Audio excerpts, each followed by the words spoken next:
My husband told my mother-in-law in Korean that he got my best friend pregnant, but they didn't know I was fluent. I never thought my K-drama obsession would destroy my marriage. Or maybe it saved me. I'm still not sure which. It started innocuously enough.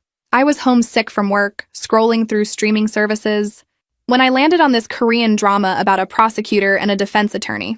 I told myself I'd watch one episode. 6 hours later, I'd finished half the season. I was hooked. For 2 years, I kept it secret. It felt embarrassing somehow, like a guilty pleasure I couldn't explain. My husband Jake would come home to find me watching documentaries or cooking shows, never knowing I'd been binge-watching romantic dramas from Seoul. I learned Korean through subtitles first, then found myself picking up phrases, understanding conversations. Eventually, I started taking online classes late at night when Jake was asleep, practicing pronunciation with headphones on. I never told anyone. Not Jake, not my best friend, not even my sister. It was my private world, my escape from the monotony of corporate law and the subtle disappointments of a 7-year marriage that had become more routine than romance. Then his parents visited from Seattle for the weekend. Jake's mother had never quite warmed to me, though she maintained a polite facade. His father was kinder, quieter. We'd just finished dinner, and I was clearing plates when I heard them switch to Korean in the living room, speaking in that easy way people do when they think they're in a safe space. "So you finally got what you wanted?" his mother asked. Her voice had that particular tone mothers use when they're worried but trying not to show it. Jake's response made my hands stop moving. "Yes. She's 8 weeks along now." The plate I was holding nearly slipped. I gripped it tighter, forcing myself to keep loading the dishwasher. My heart hammered so hard I could feel it in my throat. "And Vera suspects nothing?" his mother pressed. "Nothing. She has no idea." His father's voice was troubled. "This situation with her friend? It's delicate. I have it under control," Jake said, with the confidence of someone who thought he'd covered every angle. "She'll never find out." I closed the dishwasher as quietly as I could, though the rushing sound in my ears made everything feel distant and muffled. My reflection in the kitchen window stared back at me, pale and strange. I recognized the words, understood the implications, but my brain felt like it was moving through fog. 8 weeks. Her friend. Never find out. I walked back into the living room with a smile I'd practiced 1,000 times in courtroom depositions. "Anyone want coffee?" Jake looked up, completely relaxed. "That'd be great, babe." His mother's eyes met mine for just a second, searching for any sign that I'd understood. I kept my expression pleasant, blank. She nodded slowly and turned back to her son. I made coffee with hands that somehow didn't shake, served it with a steady smile, made small talk about their flight, about Jake's father's golf game, about nothing at all that mattered. When they left the next morning, I hugged his mother and thanked her for visiting, and she held on just a fraction longer than necessary, as if trying to decide whether to say something. After they drove away, Jake pulled me into his arms. "That went well. They really love you, you know." "I know," I said softly, already planning my next move. The decision crystallized in that moment. I wouldn't confront him. Not yet. Not until I knew everything. Not until I had proof, documentation, leverage. 7 years of marriage had taught me that Jake was careful, methodical. Whatever he was hiding, he'd hidden it well, but he'd made one critical mistake. He'd assumed I was still the woman he married, the one who smiled and nodded through his parents' Korean conversations, oblivious and content. That woman was gone, and he had no idea. 3 weeks passed. 3 weeks of watching Jake like I'd never really looked at him before. The way he checked his phone constantly, angling the screen away from me. How he'd started going to the gym at odd hours. The new cologne I pretended not to notice. I documented everything in a password-protected folder on my laptop. Times, dates, observations. My legal training kicked in automatically. Build the case, gather evidence, stay calm. Then she showed up at my door on a Tuesday evening. My best friend since college, the one who'd been my maid of honor, who knew me better than anyone. She looked terrible, her eyes red and puffy, mascara smudged. "Can I come in?" Her voice cracked. "Of course." I pulled her inside, my stomach already churning. Some part of me knew. I'd known since that conversation in Korean, but I'd been hoping I was wrong. We sat on the couch, the same couch where Jake's parents had sat 3 weeks earlier. She twisted a tissue in her hands, starting to cry before she'd said a word. "I don't know how to tell you this," she whispered. I waited. The lawyer in me knew when to stay silent. "I'm pregnant." My face must have shown the right amount of shock because she kept talking, the words tumbling out between sobs. 8 weeks along. Completely unexpected. She wasn't ready for this. Didn't know what to do. Who's the father? I asked. Keeping my voice gentle, supportive. Inside, I felt like I was watching myself from somewhere far away. She looked down. It's complicated. Does he know? Yes, but she shook her head. I can't tell you who it is. I'm sorry. It's too messy. I'm going to do this alone. I reached over and took her hand. Even though touching her made my skin crawl. You don't have to go through this alone. I'm here for you. The gratitude in her eyes was genuine. So were the tears. But there was something else there too. Something I'd never seen before. Guilt, yes, but also a strange sort of triumph. Like she'd won something she'd been competing for without me knowing there was even a game. Thank you, she whispered. I was so scared to tell you. I don't know what I thought. We sat there for another hour. She told me about the morning sickness, the fear, the plans to move forward as a single mother. I played my part perfectly, offering support, asking questions, never once revealing that I'd already connected every single dot. 8 weeks. The exact time frame Jake had mentioned. Her refusal to name the father. The way she kept glancing at our wedding photo on the mantle. Something unreadable crossing her face each time. After she left, I stood at the window watching her drive away. The fall evening was getting dark. Leaves scattered across our yard. Everything looked normal from the outside. Our nice house in the suburbs, 2 cars in the driveway, neighbors walking their dogs. But normal was a lie I'd been living for years, I realized. I'd convinced myself that routine meant stability, that comfort meant happiness, that a marriage could coast on autopilot forever without anyone noticing it had flatlined. Jake came home an hour later, carrying takeout Chinese food.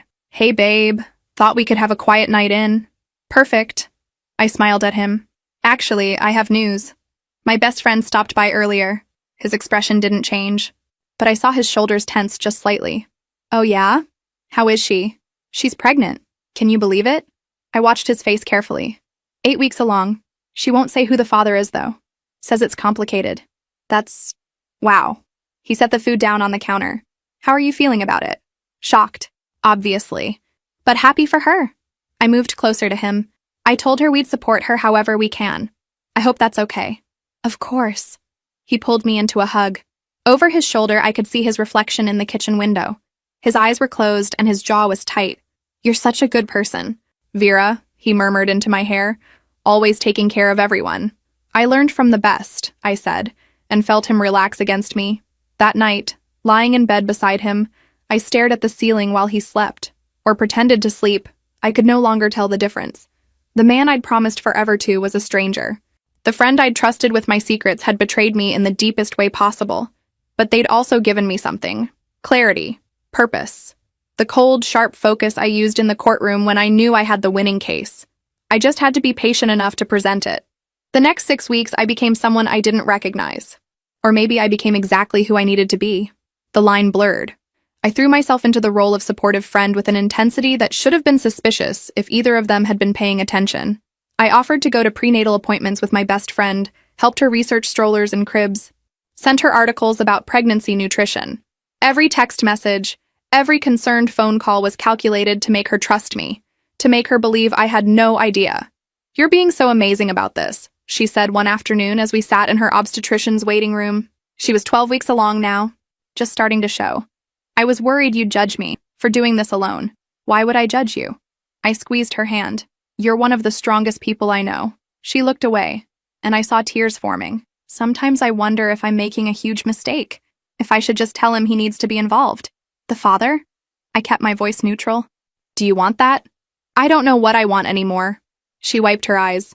He says he wants to be there. He says things will be different soon, that he'll figure it out. My heart rate spiked, but my expression stayed sympathetic. Different how? She caught herself. Nothing. Forget it. I'm just emotional. At home, I was the perfect wife. I cooked Jake's favorite meals, suggested weekend getaways, initiated intimacy. It made me sick, but I needed him comfortable, confident that everything was fine, that I was still the oblivious wife who loved him without question. He ate it up, literally. 3 nights a week I made dinner from scratch, and he'd compliment me, kiss my cheek, tell me how lucky he was. Sometimes I'd catch him checking his phone during these domestic scenes, typing something quickly, then looking back at me with that easy smile. Work stuff? I'd ask innocently. Just putting out fires, he'd say, pocketing the phone. 2 weeks after my friend's doctor's appointment, we had dinner with Jake's parents again. They drove down from Seattle, and we met at a Korean restaurant downtown. I'd suggested it, watching Jake's face when I did. He'd hesitated for just a second before agreeing. The evening was a masterclass in what I'd learned over the past 2 months. While Jake and his parents spoke in Korean, discussing the menu and commenting on the restaurant, I pretended to study my phone, but I heard every word. "She doesn't suspect?" his mother asked in Korean, her voice low. "Nothing," Jake replied in the same language. "She's been amazing, actually, supportive of the situation without even knowing it." His father sounded concerned. "This can't continue forever. Someone will find out." "I know, I'm working on it. Just need a few more months to figure out the logistics."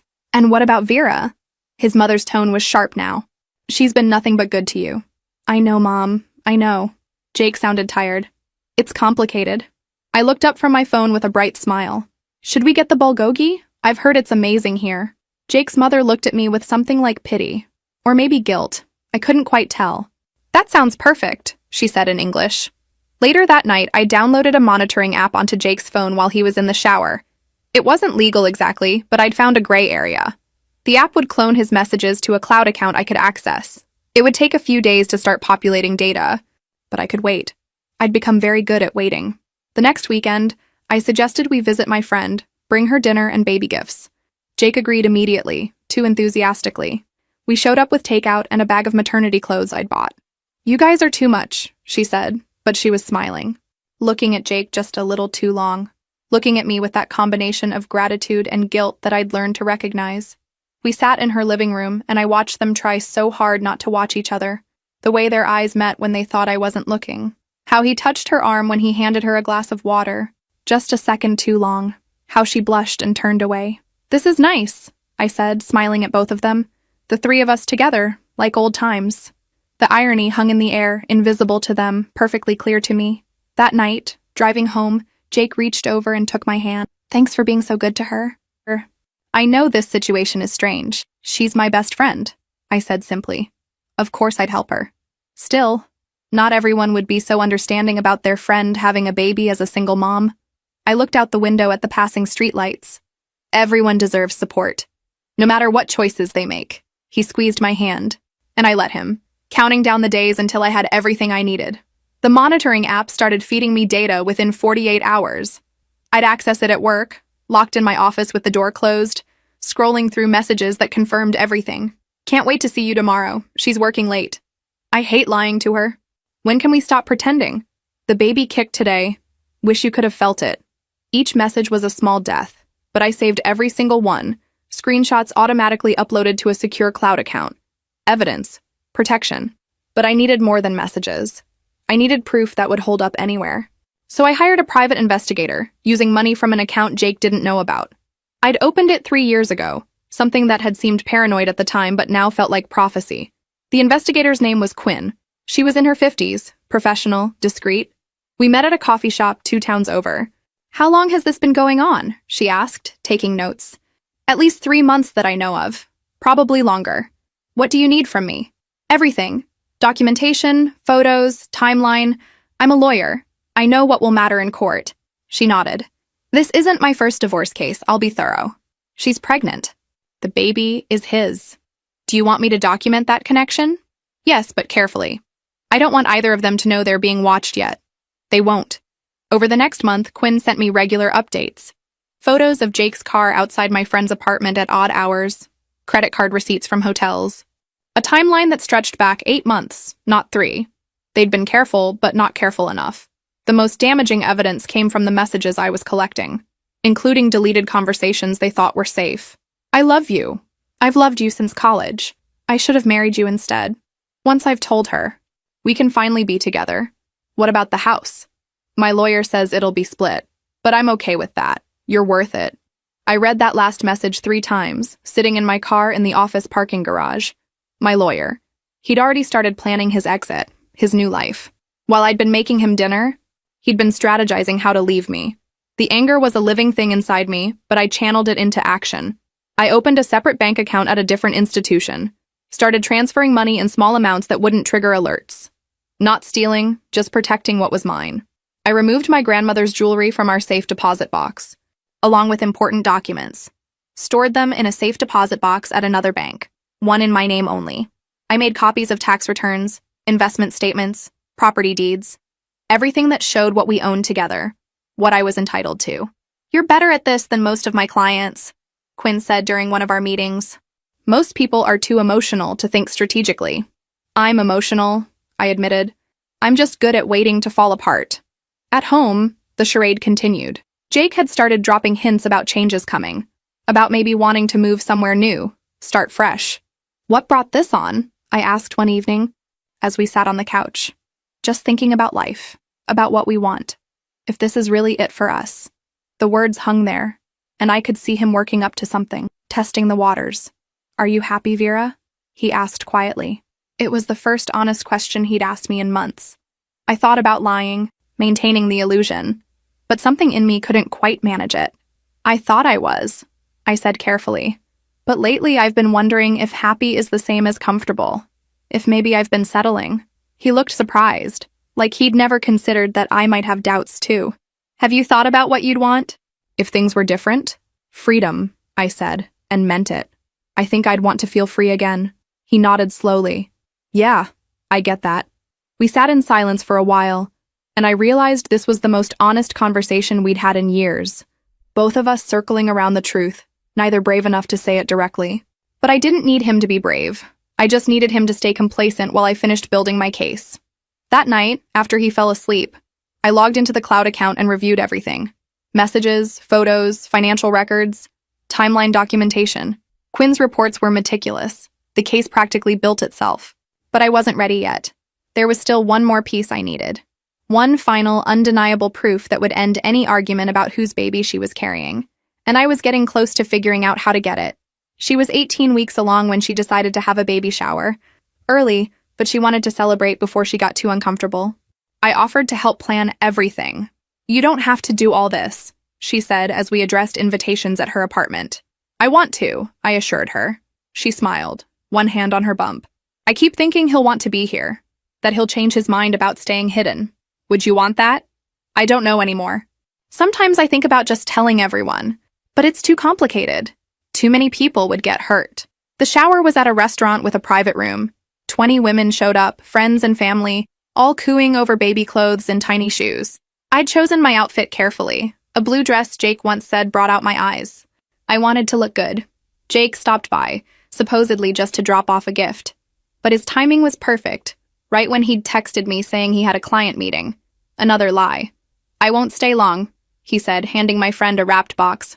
"You didn't have to get me anything," she said, but her eyes were bright. "Of course I did. Your family." I watched them from across the room. His hand lingered on her shoulder. Her fingers brushed his as she took the gift. The way they looked at each other when they thought no one was watching. But I was always watching now. Jake's mother arrived 20 minutes later. I hadn't known she was invited. In Korean, she asked my friend, "How are you really feeling?" "Scared," my friend replied in Korean. She spoke it too, another secret. "But happy. Is that wrong?" "No, dear. Though perhaps it should be." Jake's mother glanced at me. I took photos throughout the afternoon, but I made sure to capture other things too. Jake's hand on my friend's lower back, the way they stood too close. His mother watching them with concern, then watching me with pity. When I suggested a group photo, I positioned myself next to Jake, smiled at the camera like everything was perfect. Like I didn't notice how his body angled toward her. "Perfect," I said, checking the shot. Evidence, documented and dated. After Jake left, I helped clean up. My friend was tired, overwhelmed. "Thank you," she said. "You're the best friend anyone could ask for." The words should have hurt more, but I'd gone numb to that pain. "That's what friends do," I said. That night, I uploaded all the photos to my secure drive and emailed Quinn. "I need to obtain a DNA sample from my husband. Legally. What are my options?" She replied within an hour. "Get me something he's used and discarded. A cup from a coffee shop, something public, abandoned property. I'll handle the rest." Simple, legal, brilliant. The next evening, I suggested we go out for dinner. Jake agreed easily. We went to a restaurant downtown, ordered wine and pasta, had easy conversation like we used to. "This is nice," he said, reaching for my hand. "We should do this more often." "We should," I agreed. And I meant it. This was the last nice moment we'd probably ever have. I wanted to remember it. After dinner, as we waited for the valet, I excused myself to the restroom. On my way back, I quietly picked up Jake's water glass from our table, wrapping it in the napkin I'd brought. The waitress gave me a strange look. But I smiled and kept walking. In the car, I texted Quinn with one hand, the glass secured in my purse. Got it. Her response came at the next red light. Bring it to my office tomorrow morning, early. Jake noticed me smiling at my phone. Good news? Just a work thing, I said. But yes, very good news. He smiled back, oblivious, and I realized this was the moment. The last piece clicking into place. Soon, I'd have everything I needed. Scientific proof, documented evidence, a timeline of betrayal. Soon, I could stop pretending. The thought was terrifying and exhilarating, like standing at the edge of a cliff, knowing you have to jump, but not quite ready to let go. But I was getting there. Every day, every new piece of evidence brought me closer to the edge. And when I finally jumped, I was taking them both down with me. Quinn delivered the DNA sample to a reputable lab while I started consulting divorce attorneys. I met with 3 over 2 weeks. The third one got it. Her name was Blair. You want this clean? She said, reviewing my documentation. Fast, fair, but definitive. Yes, I don't want a war. I just want what's mine and I want out. She nodded, flipping through Quinn's reports, the bank statements, the timeline. With evidence like this, we can push for a favorable settlement. Infidelity matters in this state. How long? If he doesn't contest, 6 months minimum. If he fights, could be over a year. He'll fight, I said. Once he realizes I've known all along. Blair smiled. Then we make sure our case is airtight. Over the next week, I systematically prepared, opened another bank account for my income, transferred my half of our joint savings. Not stealing, Blair assured me, just protecting my assets. I removed more items from the house. Photo albums, my mother's china, books I'd collected. Small things Jake wouldn't notice. I stored everything at my sister's. Are you okay? My sister asked. You seem different? I'm fine, I said, just making changes. She didn't look convinced, but she didn't push. I scheduled an appointment with a therapist Blair recommended, someone who specialized in trauma from infidelity. I needed to start processing this before it exploded. Needed a safe place to fall apart. The therapist was younger than I expected, maybe in her 40s with kind eyes. Tell me what brings you here. So I did. All of it. The Korean conversation, the pregnancy, the months of pretending, the evidence I'd gathered, the way I felt like I was fracturing but couldn't let anyone see. How are you holding up? I don't know, I admitted. Some days I'm fine, focused. Other days I can barely breathe. I look at him and I can't believe I ever loved him. You couldn't have known, couldn't I? Were there signs I missed? Red flags I ignored? Maybe, but that doesn't make this your fault. We talked for an hour about betrayal, trust, the specific pain of being deceived by the people closest to you. She didn't offer easy solutions, just listened, helped me untangle the emotions I'd been suppressing. What you're doing, the way you're handling this, she said as I left. It's smart. You're protecting yourself. That matters. 10 days after I'd given Quinn the glass, the DNA results arrived. I was at work, door locked. My hands shook as I opened the attachment. Probability of paternity, 99.9%. I'd known, but knowing and having scientific proof were different things. This made it real. I forwarded the results to Blair and Quinn, then saved 3 copies in different secure locations. This was it. The final piece. The evidence that would end my marriage and destroy a 15-year friendship. That evening, I went home and cooked dinner like always. Jake came in, kissed my cheek, asked about my day. We ate pasta and talked about a movie we might see that weekend. Normal, routine, a complete lie. After dinner, as I loaded the dishwasher, Jake came up behind me and wrapped his arms around my waist. I love you, he said quietly. He hadn't said those words in months. The timing felt significant. I love you too, I said automatically, the words hollow. He held on for a moment, then let go. I'm going to take a shower. When I heard the water running, I pulled out my phone and opened my secure folder. Everything was there. Messages, photos, financial records, DNA results, Quinn's report, complete documentation of betrayal. I had everything I needed. The only question was when to use it. Blair had suggested waiting until after the baby was born, making the confrontation less complicated. But I wasn't sure I could maintain the act that long. I was running out of pretend smiles. running out of energy it took to look at them and not scream. I texted Blair. How much longer should I wait? Her response came quickly. Until you're ready. But not too long. You're carrying all this weight alone. It'll break you eventually. She was right. I could feel the cracks forming, spreading through me like ice fracturing under pressure. Soon, something would give. I just had to make sure I controlled when and how it broke. 2 weeks later, I invited everyone to dinner at our house. Jake, my pregnant friend, his parents, and 2 other couples. A normal gathering. This is nice, Jake said as we prepped. We haven't done this in a while. I thought it would be good. With the baby coming, changes ahead. He looked at me strangely, trying to figure out if there was hidden meaning. There was, but he couldn't see it yet. Everyone arrived around 7. My friend looked beautiful despite her exhaustion. 6 months pregnant now. Jake's mother hugged me tightly, holding on too long. You look tired, she said. Just busy with work, I replied. In Korean, I added, but I'm managing fine. Her eyes widened. I'd never spoken Korean to her before. I just smiled and moved to greet the other guests. During dinner, I steered conversation toward loyalty, honesty, trust. Not obviously, just gentle questions about what makes relationships work, how people handle betrayal. I think honesty is everything, one friend said. Once trust is broken, it's nearly impossible to rebuild. But forgiveness requires truth, I said quietly. You can't forgive what you don't know about. I felt Jake's eyes on me. Across the table, my friend shifted uncomfortably. After dinner, as everyone relaxed with wine, I suggested we watch something. There's this Korean drama I've been into lately. Anyone mind? Jake froze. Since when do you watch Korean dramas? Oh, for a couple years now. I find them fascinating. The language is beautiful. His mother set down her wine glass. In Korean, she said to Jake, Did you know about this? No, he replied in Korean. She never mentioned it. Maybe she understands more than we think, his father said, also in Korean. I kept my expression neutral, searching for the right show, but I could feel the tension radiating from them. Here we go, I said, starting an episode. This one's about a woman who discovers her husband has been lying to her. The coincidence was too pointed. Jake knew it. His mother knew it. But they couldn't say anything without admitting why it hit so close to home. We watched for 20 minutes. The room was silent except for the dialogue. How devastating, I said during a tense scene, to discover that the people you trust most have been deceiving you. My friend stood up abruptly. I'm not feeling well. I think I should go. Oh no, I said. Let me get Jake to drive you home. I can drive myself. You shouldn't, not pregnant and not feeling well.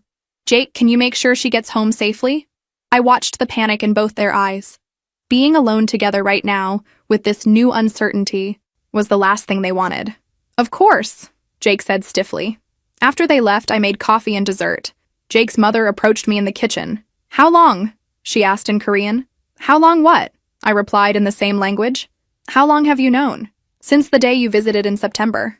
When Jake told you she was 8 weeks pregnant and that I'd never find out. Her face went white. Vera, You tried to warn me. That hug when you left. Thank you for that. But you should have tried harder. What are you going to do? What I should have done months ago. I picked up the dessert tray. Excuse me. An hour later, everyone had left except Jake's parents. We should talk, his father said. Not yet. Soon, but not tonight. They left, his mother looking back at me with something like respect mixed with fear. Jake returned an hour later. I was in bed reading when he came in. She okay? Yeah. Just tired. Good. He got ready for bed in silence, then slid under the covers. You speak Korean? Yes. How long? Does it matter? He didn't answer. We lay there in the dark, and I knew he was calculating what I'd heard, what I knew, how much danger he was in. That show, he said. That wasn't a coincidence. No. Vera, we should talk. Not yet. But soon. Very soon. The next morning, Quinn sent me a photo. Jake's car outside my friend's apartment at 2 a.m., 3 hours after he'd supposedly dropped her off and come straight home. They'd panicked, gotten sloppy, made exactly the kind of mistake I'd been waiting for. I forwarded the photo to Blair with a simple message. I'm ready. Let's do this. The week after the dinner party, everything shifted. Jake became paranoid, watching me constantly. My friend stopped answering calls. Jake's mother texted, We need to talk. I ignored her. I met with Blair to finalize the divorce papers. Given the evidence, I think he'll take it, she said. Fighting would mean public record. That's what I'm counting on. When? My friend was 7 months pregnant. Part of me wanted to wait, but I couldn't carry this weight anymore. Soon, but I want to confront them first. I spent the next days planning. I reserved a table at the best restaurant in town for Sunday lunch, public enough to prevent a scene, private enough to be devastating. I invited my parents, Jake's parents, my friend, and Jake. Told each different reasons. None knew the others were coming. The night before, Jake tried again. Whatever you think is happening, you're wrong. Am I? Vera, please. Tomorrow. We'll talk tomorrow. I never meant to hurt you, he said. Yes, you did. You just didn't mean to get caught. That hit him. The moment he realized I knew everything. How long? He whispered. Long enough. He left, probably calling my friend, calling his mother, trying damage control. But it was too late. I went through my checklist. Blair had the papers ready. Quinn's report complete. My apartment rented. Belongings moved. Bank accounts separated. Everything in place. I texted my sister. Tomorrow, everything changes. I'll explain after. But I'm okay. She called immediately. What's happening? I'm leaving Jake and I'm making sure everyone knows what he did. We talked for an hour. She was angry, supportive, proud. Sunday morning, I wore my best dress, the dark green one, did my makeup carefully, looked in the mirror. Stronger, sharper, ready. Jake watched me with anxiety. What's this really about? You'll see. We drove in silence, his hands white-knuckled on the wheel. He knew something was coming. Vera, if you're planning to what? Tell the truth? This isn't fair. Fair? I almost laughed. You want to talk about fair? We pulled into the parking lot. My parents were arriving. His parents. My friend, getting out slowly, hand on her belly. Everyone's here, I said. Shall we? Jake's face went white. Don't do this. It's already done. This is just the reveal. I got out and walked toward the restaurant. My parents reached me first. Sweetheart, what's going on? My mother asked. Why are Jake's parents here? You'll understand in a few minutes. We gathered at the entrance. The confusion was palpable. My friend looked terrified. Jake's mother looked resigned. The hostess led us to a large table in a semi-private corner. Perfect. I took my seat and smiled. Thank you all for coming. Let's order first, and then I have something important to share. Jake's hand shook as he picked up his menu. My friend couldn't look at hers. While we ordered, I felt calm. 5 months of carrying this secret, and now it was almost over. The waiter brought water, took our orders, left us alone. I reached into my purse and pulled out the folder. Inside were copies of everything. DNA test, messages, photos, financial records, Quinn's investigation. Jake saw the folder and closed his eyes. Before our food arrives, I said, I need to tell you all something. My voice was steady, was clear. This was the moment I'd been building toward. The moment where the mask finally came off and everyone saw the truth. Jake reached across the table toward me. Vera, please. I moved my hand away. No, you've had 5 months to tell the truth. Now it's my turn. My father looked between us, confused. What's going on? I looked around the table. My parents, bewildered. His parents, pale with knowledge. My friend, tears already forming. Jake, defeated. I'm going to tell you, I said quietly. I'm going to tell you everything. And I was ready. After months of silence, of pretending, of carrying their secrets, I was finally ready to speak. I took a breath and began.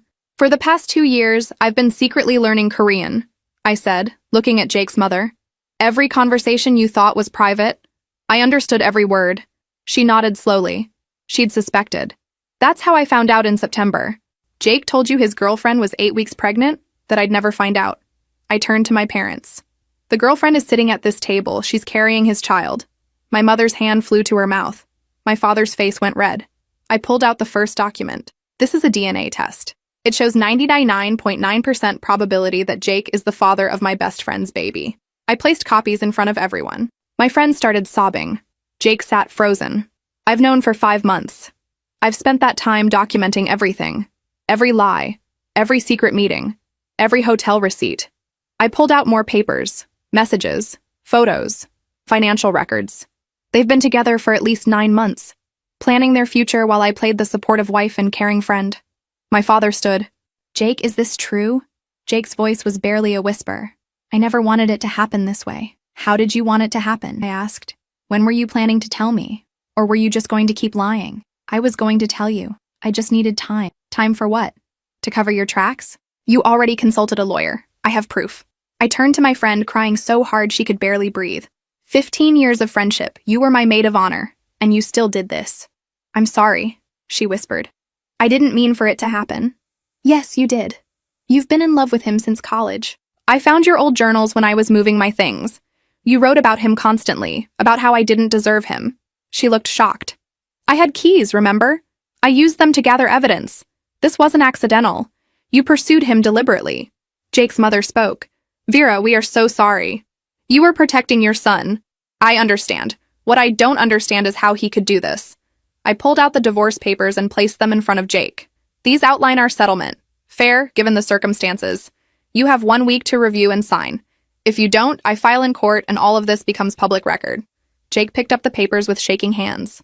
Vera, please, can we talk privately? No. You had months to talk privately and chose to lie. Now everyone knows the truth. My sister, who I'd called that morning, appeared at my side. Your things are already at Mom and Dad's. I stood. I'm done here. Jake, you'll be served the official divorce papers tomorrow. My lawyer will be in touch.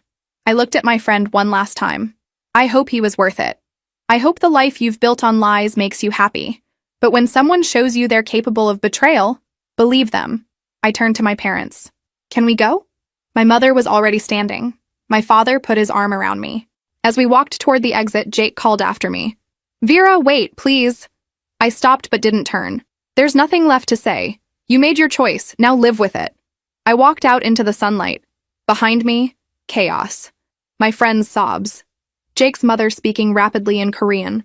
A family imploding. But I kept walking. Into the parking lot. Into my future. My mother hugged me tight outside. I'm so proud of you. I should have done it sooner. You did it when you were ready. That's what matters. My father was silent, tears on his face. My sister squeezed my hand. What now? She asked. Now? I took a deep breath, feeling lighter than I had in months. Now I start over. We drove to my parents' house. My things were there, boxes stacked in my old bedroom. My mother made tea. My father sat with his arm around me. My sister kept shaking her head, still processing.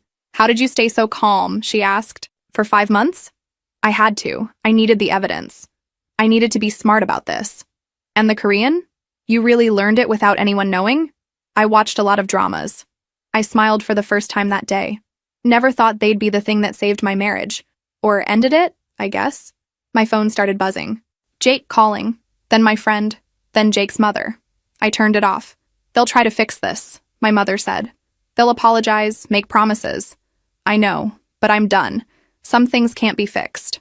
That evening, lying in my childhood bed, I felt strange. Not happy exactly, but free. The weight I'd been carrying for 5 months was gone. The pretending was over. Everyone knew the truth now. Tomorrow, the real work would begin. The divorce process, untangling our lives, moving forward. But tonight, I could just breathe. I'd done it. I'd faced them. I'd spoken the truth. And I'd walked away. It was enough. The first 48 hours were chaos. My phone exploded with notifications. 73 text messages, 42 missed calls, 15 voicemails. Jake's messages alternated between denial, anger, and desperate pleading. You're overreacting. We can work through this. How could you humiliate me like that? Please, Vera, I love you. Don't throw away 7 years. I deleted them all without responding. My friend's messages were worse. Long paragraphs about how sorry she was, how pregnancy hormones made her confused. You have to understand, I didn't plan this. It just happened. Please think about the baby. Your godchild needs you. He told me you two were having problems. I thought I was helping. That last one almost made me laugh. Helping. I blocked her number. On Tuesday, she showed up at my parents' house. I watched through the window as she rang the doorbell repeatedly. My mother had to tell her to leave.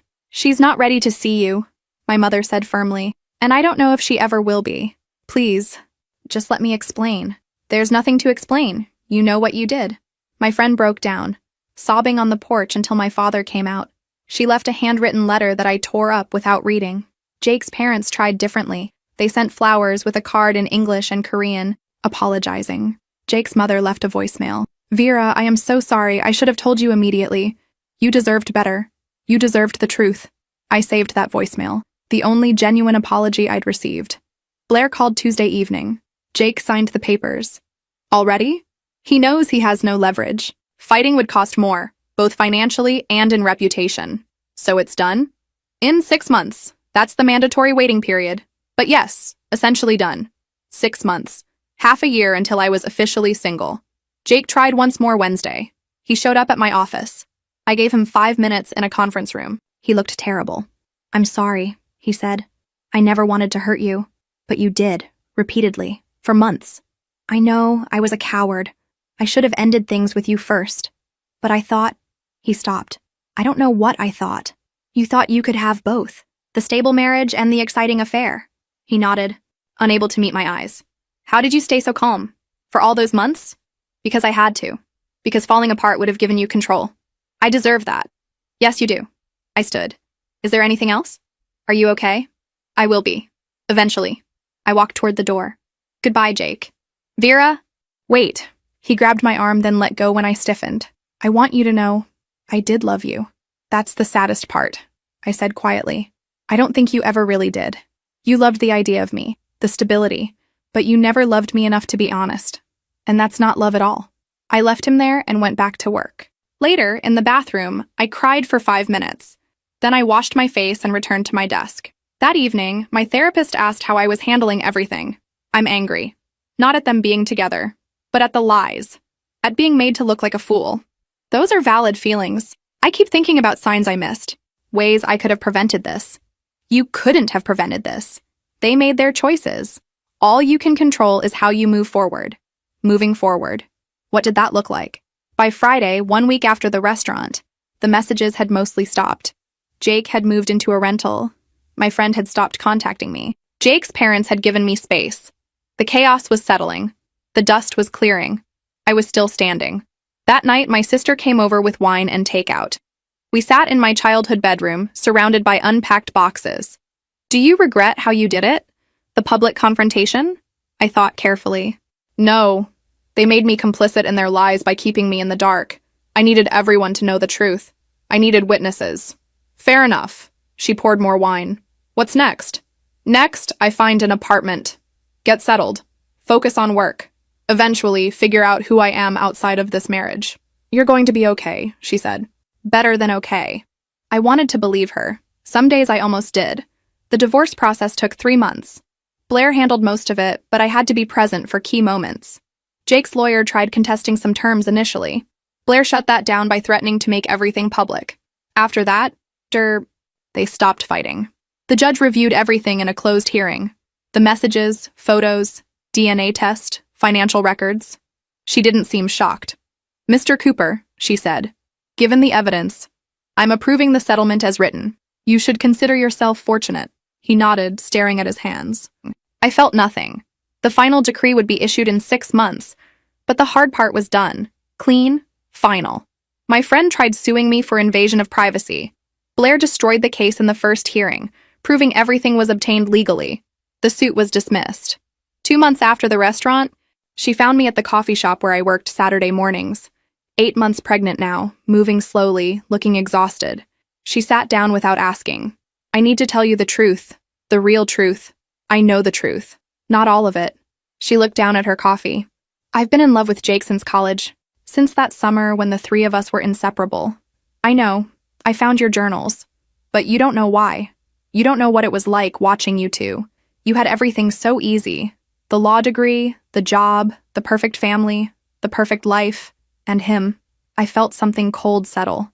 So this was about me? Not him? Both." She looked up and I saw something ugly there.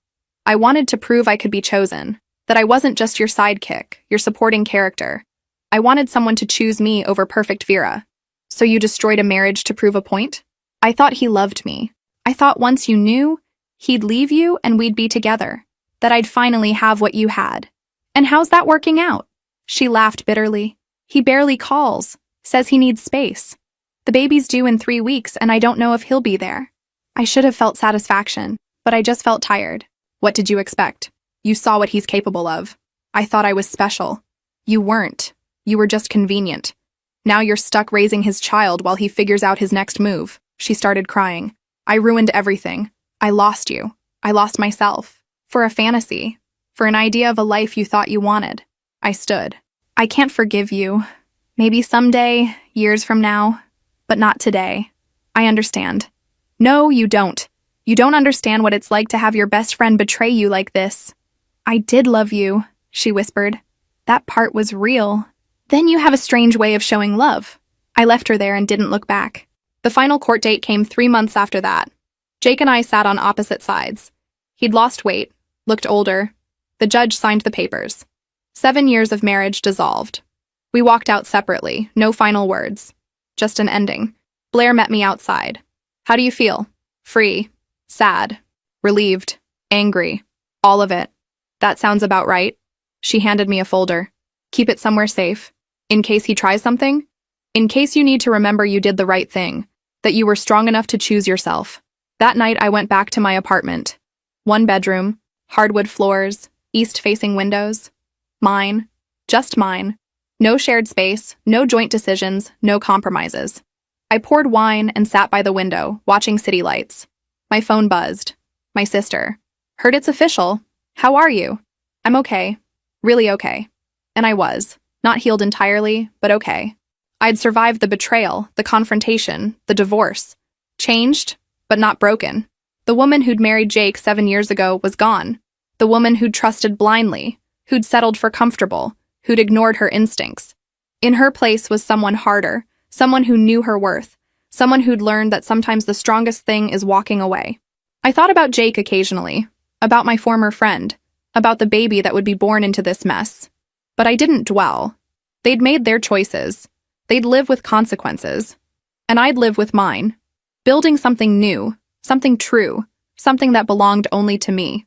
6 months after the divorce was finalized, I woke up to sunlight streaming through my east-facing windows. Saturday morning. Nowhere I had to be.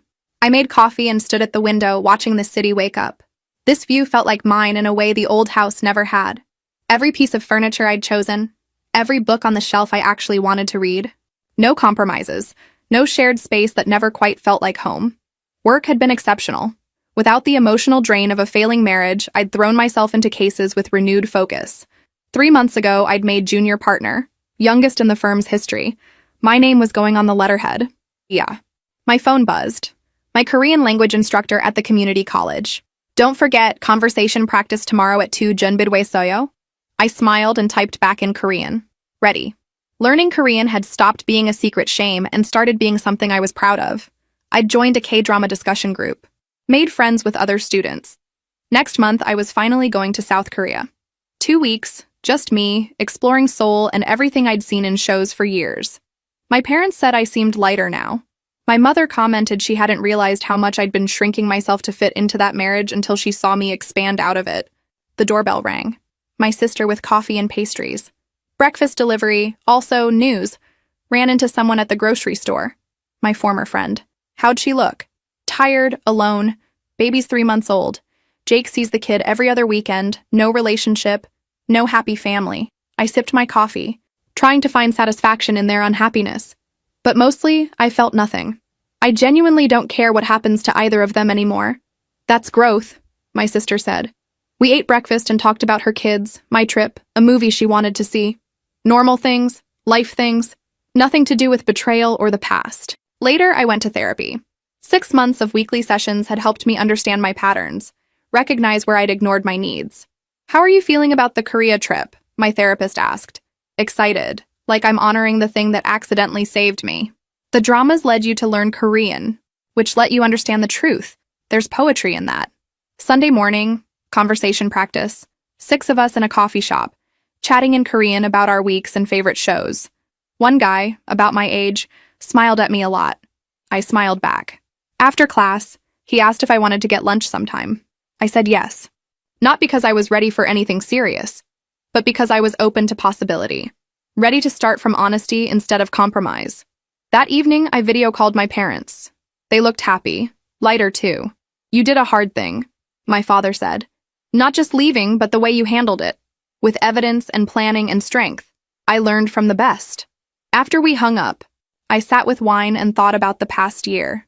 The discovery, the investigation, the confrontation, the divorce, the rebuilding. Who I'd been a year ago was gone, unhappy but not admitting it, settling for comfortable instead of demanding authentic, ignoring my instincts to keep the peace. In her place was someone harder in some ways, more careful about trust, but also more honest, more willing to walk away from things that didn't serve her, more willing to pursue joy without shame. I didn't forgive them. Not Jake, not my former friend. Some people think forgiveness is necessary for moving forward, but I'd learned it wasn't. What was necessary was letting go of the anger, the bitterness, the constant replaying. I'd let go of the marriage, the friendship, but I didn't have to forgive them to be free. I just had to stop carrying their betrayal like it was mine to hold. Through mutual friends, I'd heard bits. Jake was dating someone new already. My former friend struggled with single motherhood and postpartum depression. His parents had cut him off financially. She'd moved back with her parents. Their lives had gotten smaller, more complicated. Mine had gotten bigger. I had my career, thriving, my family supporting me, my therapy, my hobbies, my apartment, my freedom, which I'd fought for and earned. Some days were still hard. Some nights I still cried, processing the loss of what I'd thought my life would be. But those days were fewer now, farther between. I walked to the window, looking at city lights. Somewhere out there, Jake was living his life. My former friend was raising his child. The life they'd planned together had crumbled. And I was here, with my plans for Korea and my Korean class and my career and my family. Free, honest, strong, not entirely healed maybe, but healing. Building something new from what they'd destroyed. Something entirely, authentically mine. I raised my glass to my reflection in the window. To survival. To strength. To the woman I'd become when I stopped pretending and started choosing myself. The woman staring back smiled. For the first time in a long time, I recognized her completely. She was exactly who she was supposed to be. Finally.